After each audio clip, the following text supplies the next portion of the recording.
Hello all, welcome back to Engineering Economy. We are talking about time value of money, and in this lecture we will learn a very important concept called nominal and effective interest rates and how do we use these in equivalence calculations. So let's get started.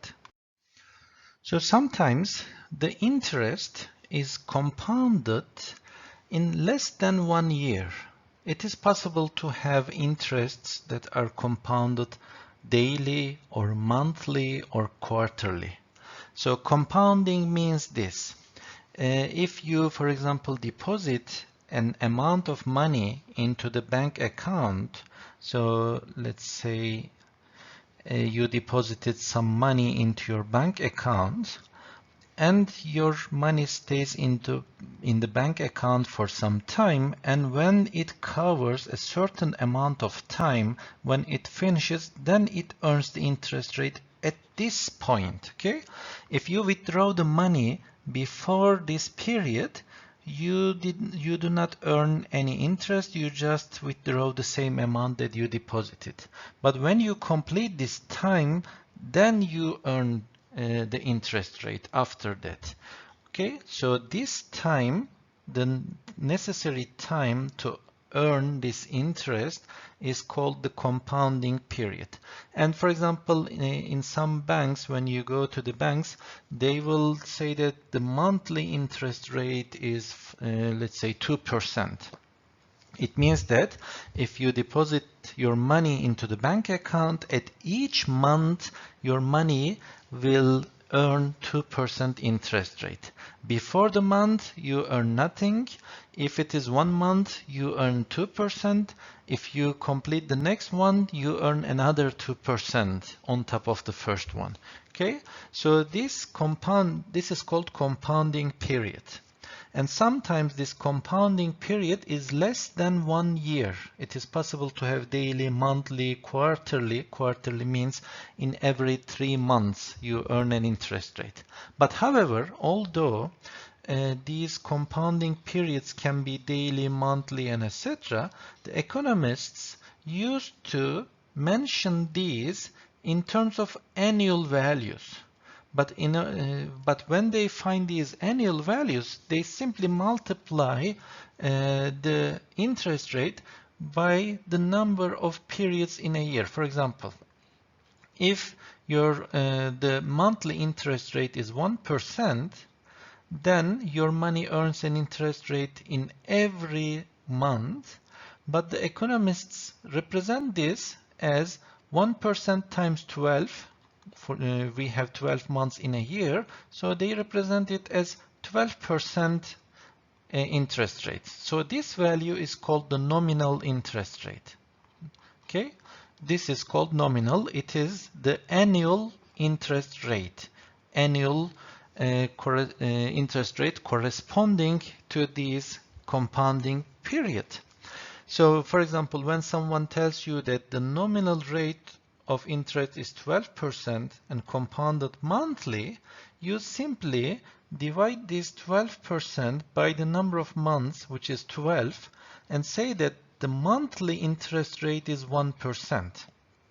But the thing is, if the monthly interest rate is 1%, so assume this is the year, this is first month, this is second month, and we have 12 such months in a year. So if you have, let's say, $1 here, and it earns 1% in 1 month, so at the end of first month, your $1 becomes 1.1. And then at the end of the second month, your money earns an interest over this 1.1. Okay, so it becomes 1.21. And it goes in this way. So not only your original amount, which is $1, earns the interest, but also all the accumulated interests earns interest. And it means that your effective interest rate, your total earning, is actually not 12%. It is more than 12%. And that actual earning is called the effective interest rate. This effective interest rate is larger than the nominal interest rate in such a situation where the compounding is more frequent than the year. Okay. And here we are going to learn how to convert nominal interest rate into effective interest rate and etc. So we cannot find equivalence. We cannot do equivalence calculations using the nominal interest rates. In all equivalency calculations, we have to use the effective interest rates. That's important. Okay, the nominal interest rate is only for definition, and the economists are used to do this. That's why we are learning it. Okay, otherwise we will always use the effective interest rate.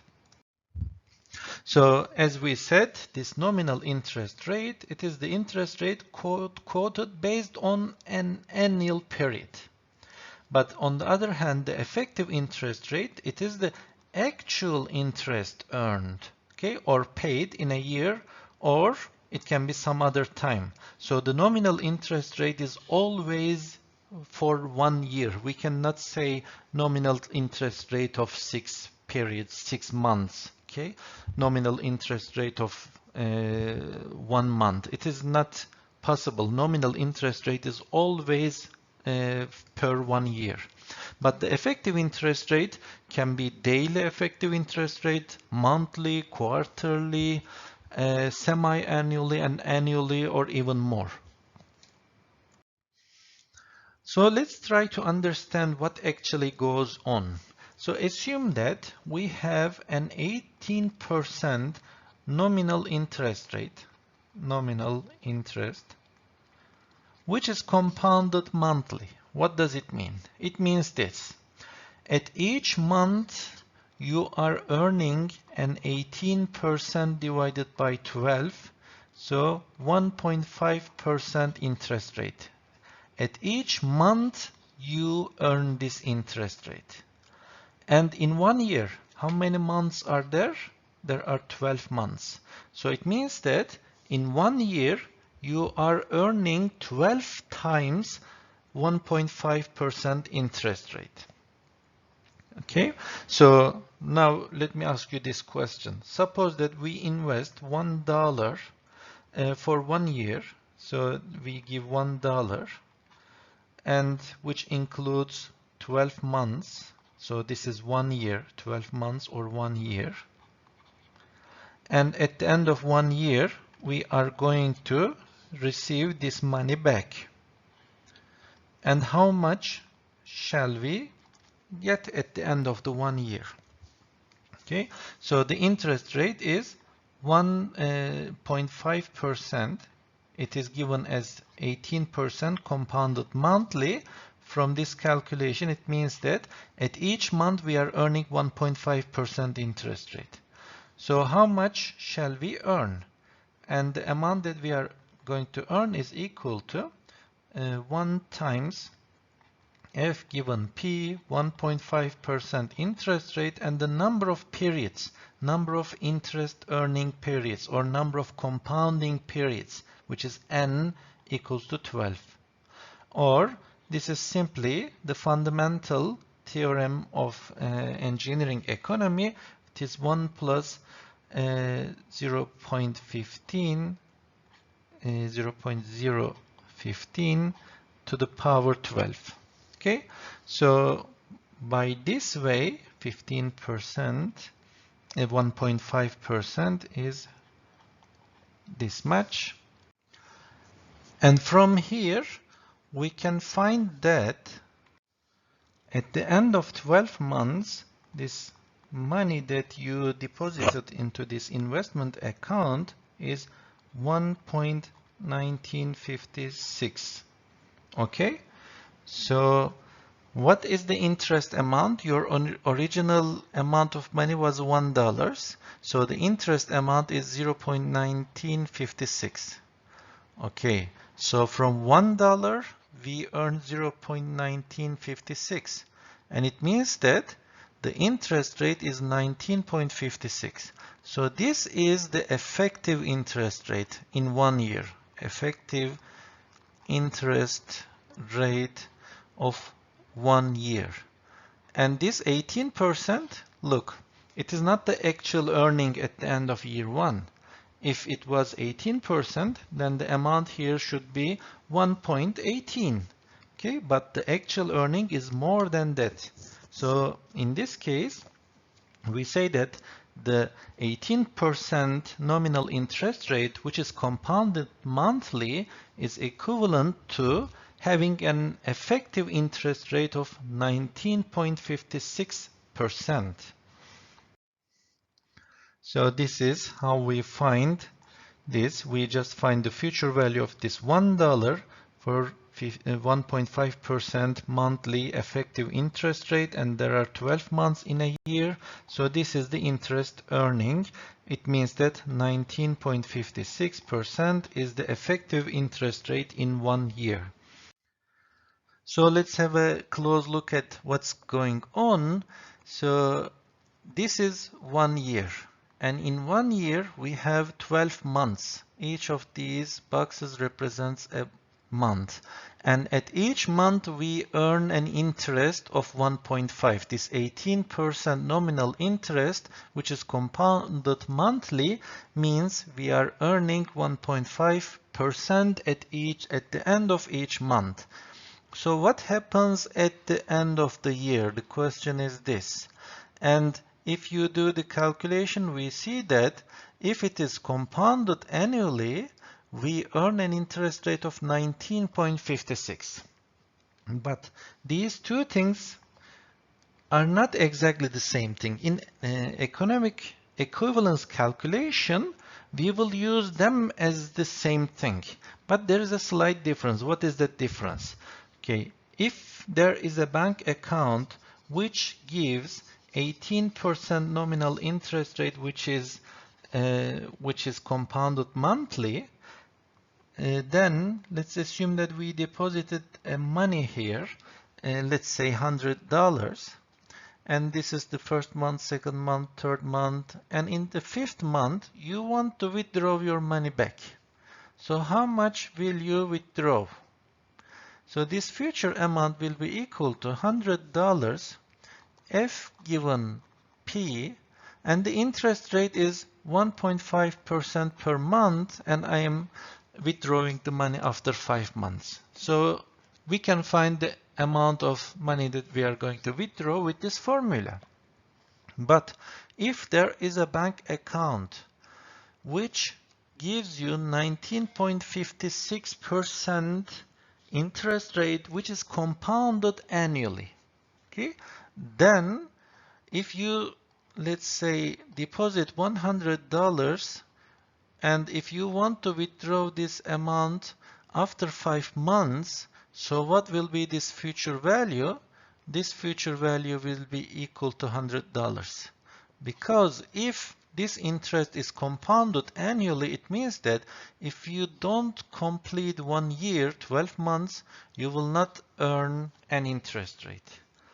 So if you withdraw early, you will withdraw the same amount. But if the bank interest rate is given as it is compounded monthly, then you earn an interest. Otherwise, you don't. But when we are doing economical equivalence calculation more for each year, then we can use the two of these interchangeably. They are equivalent to each other in terms of economical equivalence calculations.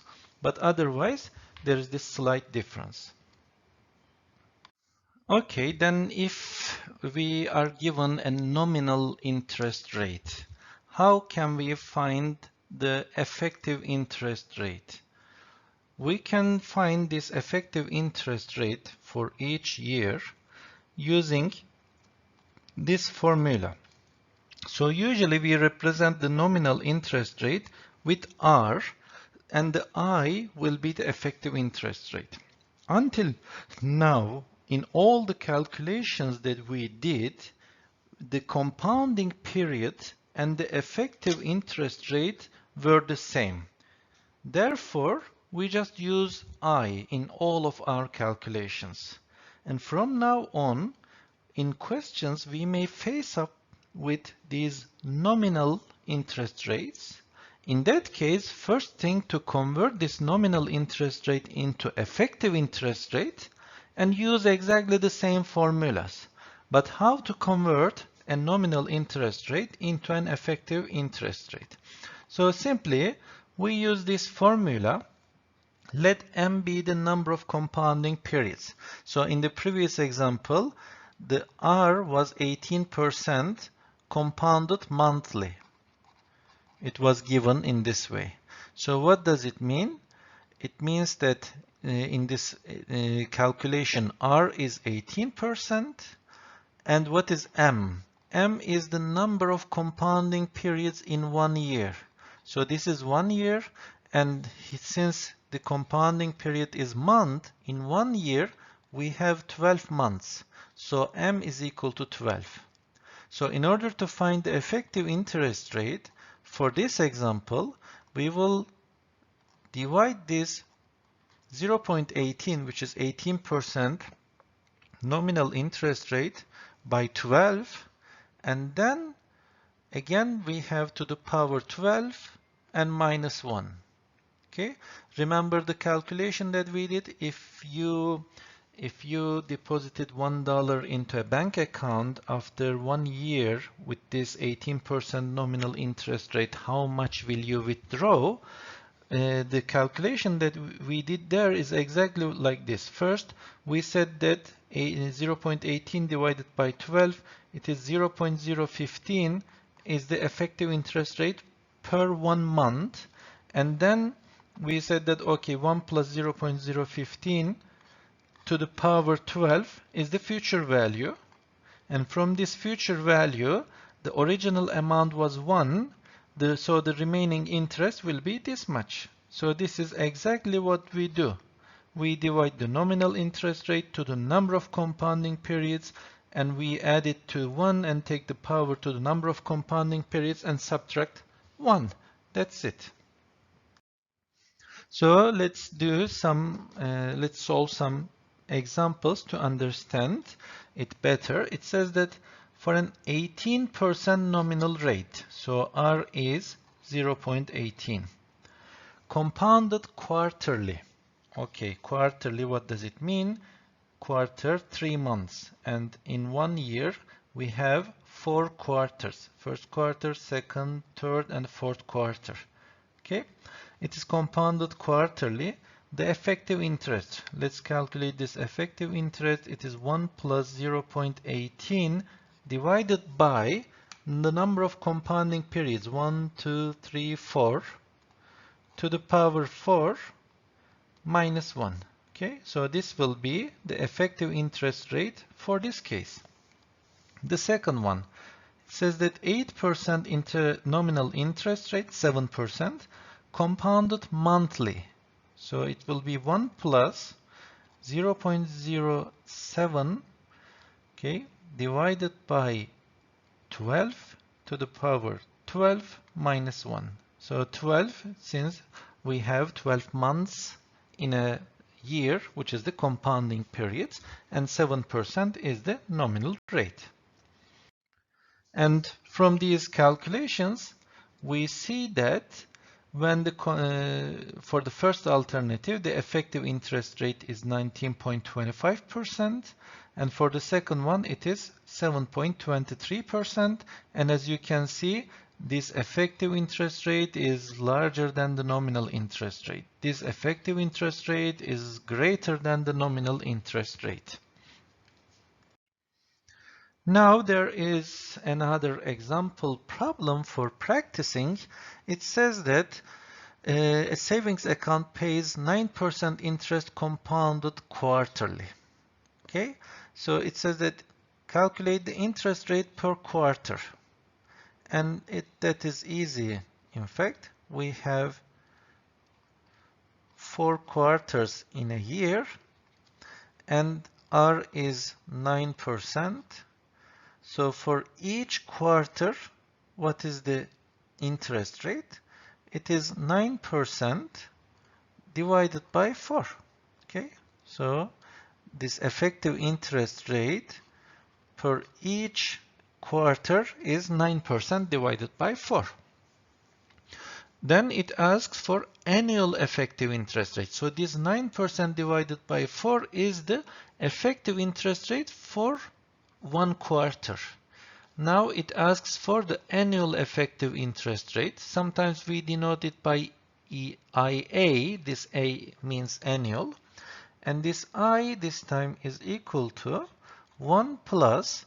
So it is R over M. Look, this R over M is actually the effective interest rate for each compounding period. So you don't need to memorize anything. You just need to understand the idea. And this will be 0.09 over 4. And how many compounding periods in a year do we have? So we have 4 compounding periods. And from this, I need to subtract 1 to find the interest rate as a percentage. That's it. Okay? And it says that if you deposit 10,000 for 1 year, okay, for this one, I'm going to, let me sketch in this way. So I will deposit $10,000 for 1, 2, 3, 4 quarters for 1 year. So what will be the amount that I will receive at the end? We can solve this question in 2 different ways, and they are equal to each other. And how do we do it? First thing is to consider the effective interest rate for each quarter. This is quarter 1, 2, 3, and 4. Okay, and the effective interest rate for each quarter is 0.09 divided by 4. Okay, so in order to find this F in the first way, we simply use multiply this 10,000 present amount by F given P.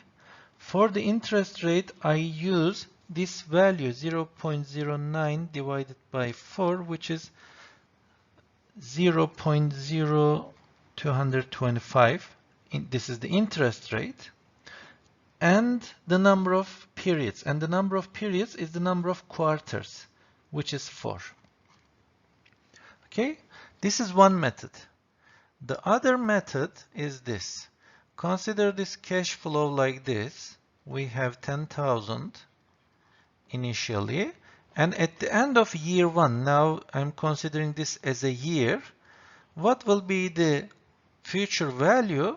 But this time I will not use the interest rate for each quarter, but I will use the effective interest rate for 1 year calculated from this formula.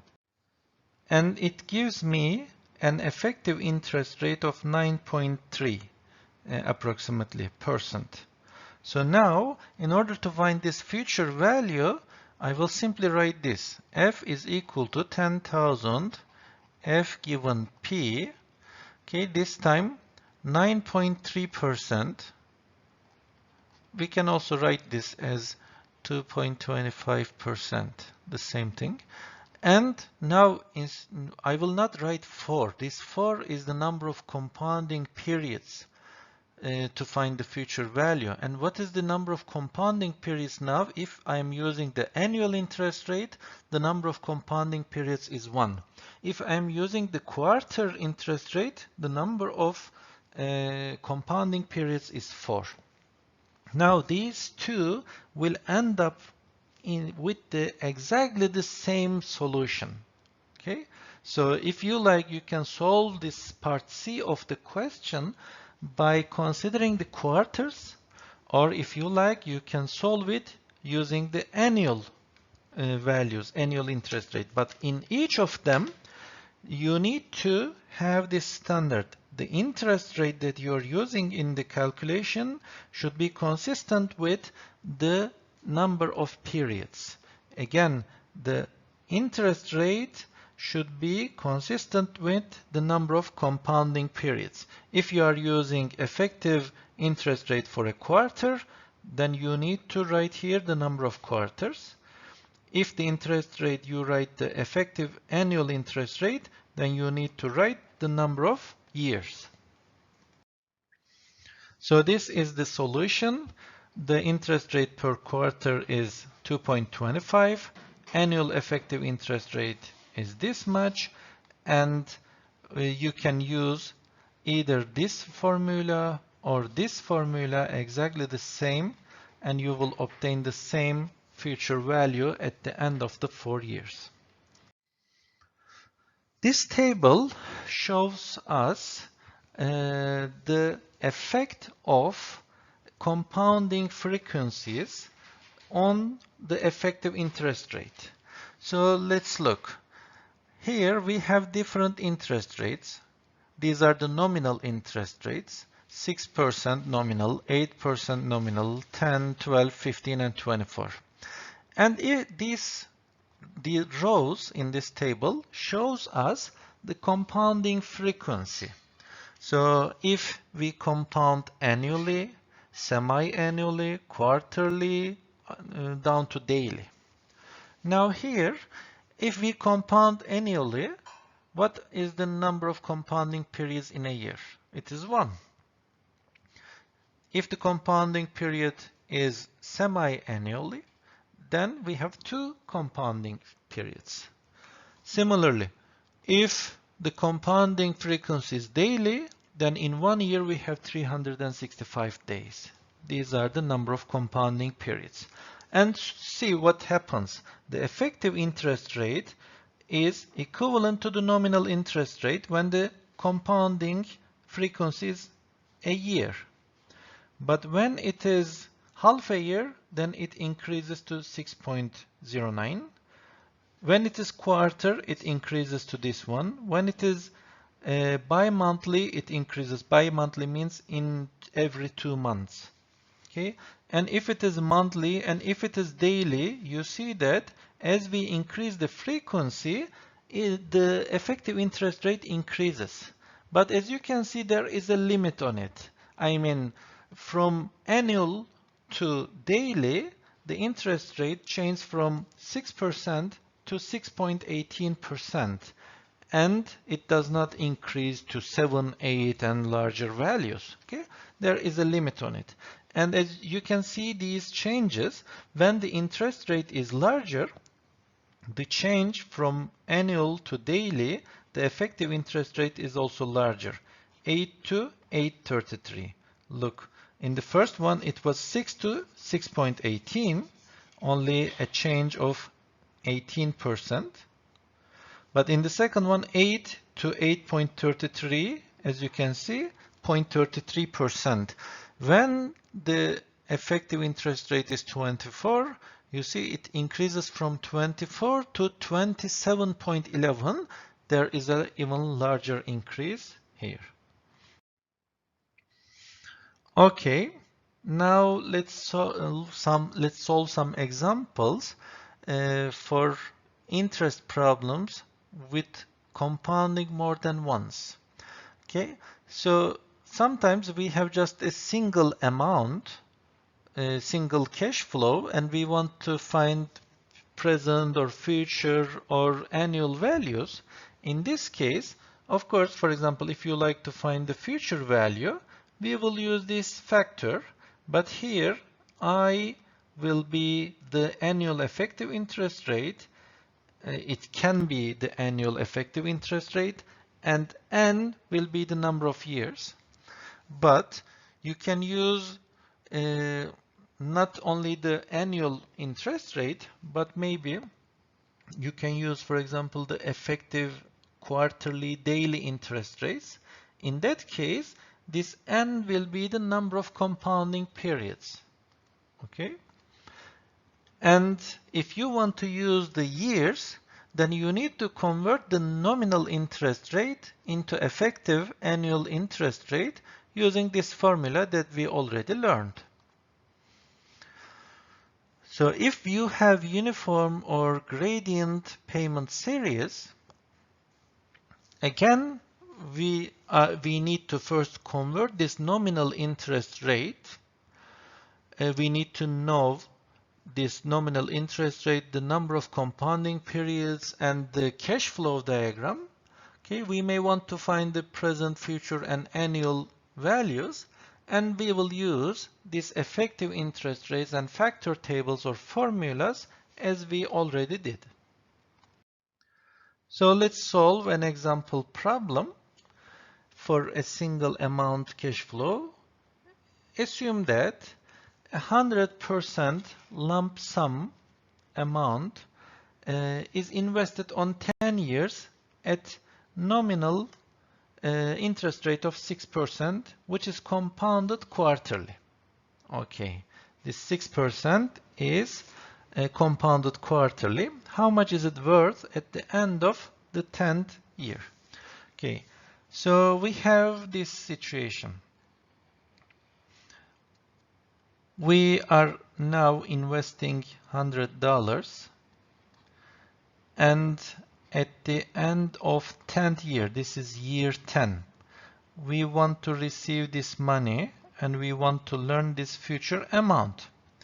But now what we can do, since the interest rate is compounded quarterly, we can do like this. This is year 1, but this year 1 is further divided into quarter 1, quarter 2, 3, and 4. Quarter 4, end of quarter 4 is equivalent to year 1. Similarly, year 2, we have quarter 1 of year 2, quarter 2, quarter 3, and quarter 4 of year 2. And up to this 40th or 10th year, which makes 40 quarters. So in order to find this future value, we can use this formula. We just find the effective quarterly interest rate. What is it? It is 6% divided by 4. Okay, it is 1.5%.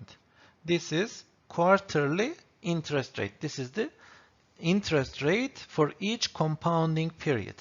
And we can calculate the future value by using f given p and then 1.5 interest rate. This is the quarterly interest rate. But this is the mistake that most students do. They write here 10.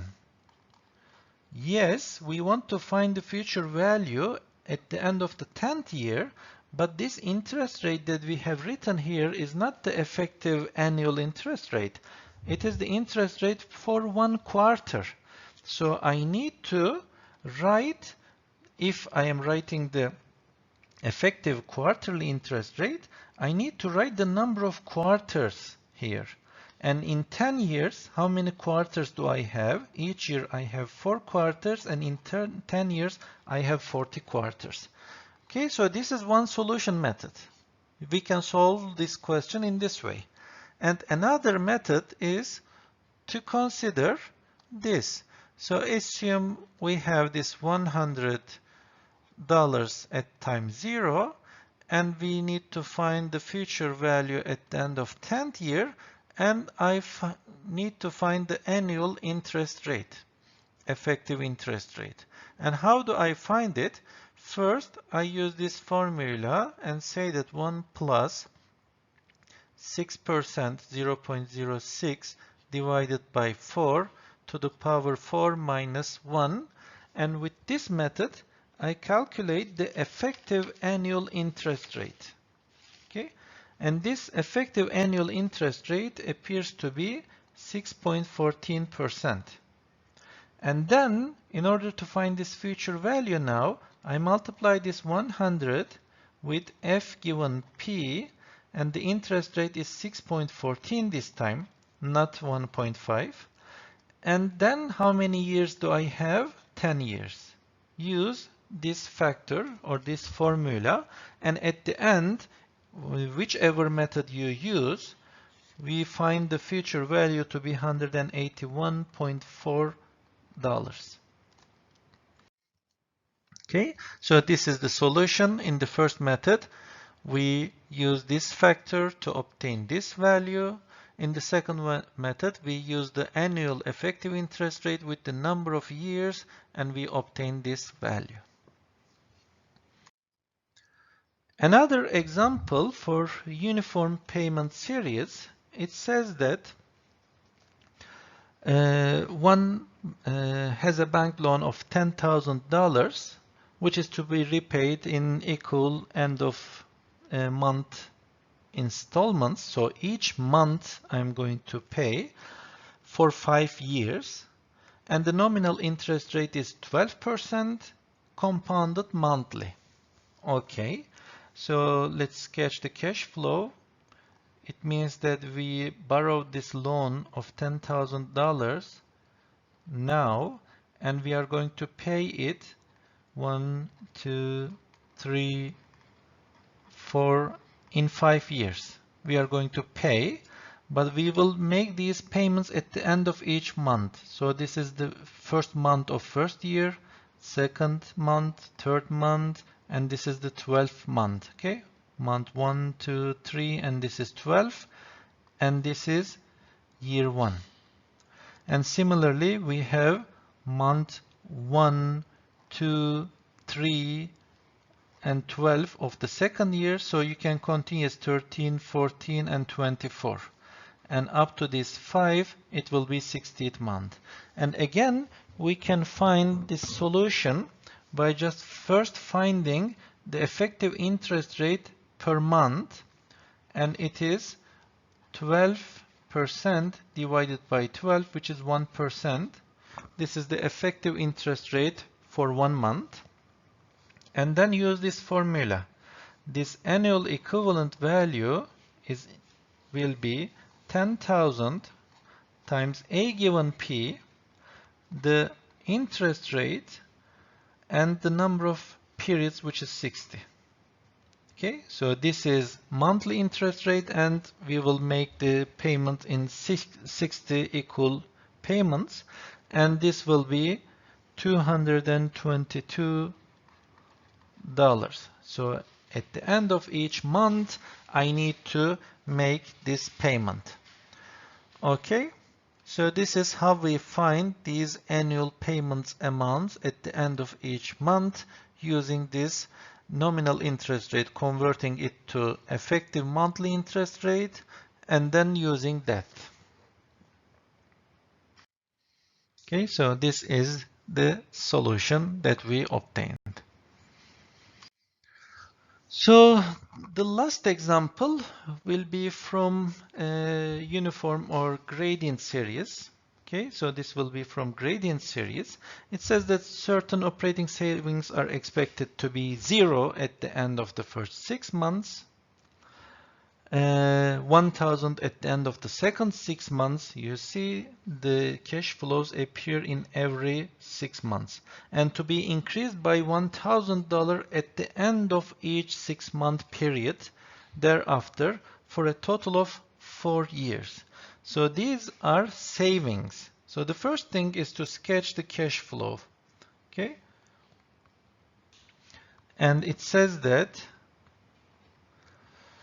operating savings are expected to be 0 at the end of the first 6 months. So now this is 1 year, and this is the first 6 months, and this is the second 6 months. So this is 1 year we can represent. Then this is year 2, okay, and this is the first 6 months of year 2, and this is the second 6 months of year 2. And it will continue for 4 years. So year 2, year 3, and year 4. And it says that at the end of the first 6 months, there is no savings. It is 0. At the end of second 6 months, it is 1,000. Then in every 6 months, it increases by 1,000. So this value will be 2,000. This value will be 3,000. And then we will have 5, which is 4,000. 6 will be 5,000, 7 will be 6,000, and 8 will be 7,000. So this is the cash flow. Since these are savings, I have demonstrated them by upward arrows. It is desired to find the equivalent uniform amount at the end of each of the 8 6-month periods if the nominal interest rate is 20% compounded semi-annually. Okay, from this one, we are asked to find this cash flow if it was not increasing like this, but if it is equivalent at in each of these 6 months. So I want to find this A. And the interest period nominal interest rate is 20% and it is semi-annually. Look, for a nominal interest rate, you need to know its value and you need to know the compounding frequency. And from here, the interest rate for 6 months, you can represent it by I6, for example. The effective interest rate for 6 months will be 20% divided by 2. Why? Because in 1 year, I have 2 6 months, right? 2 compounding periods. So it means that it is 10%.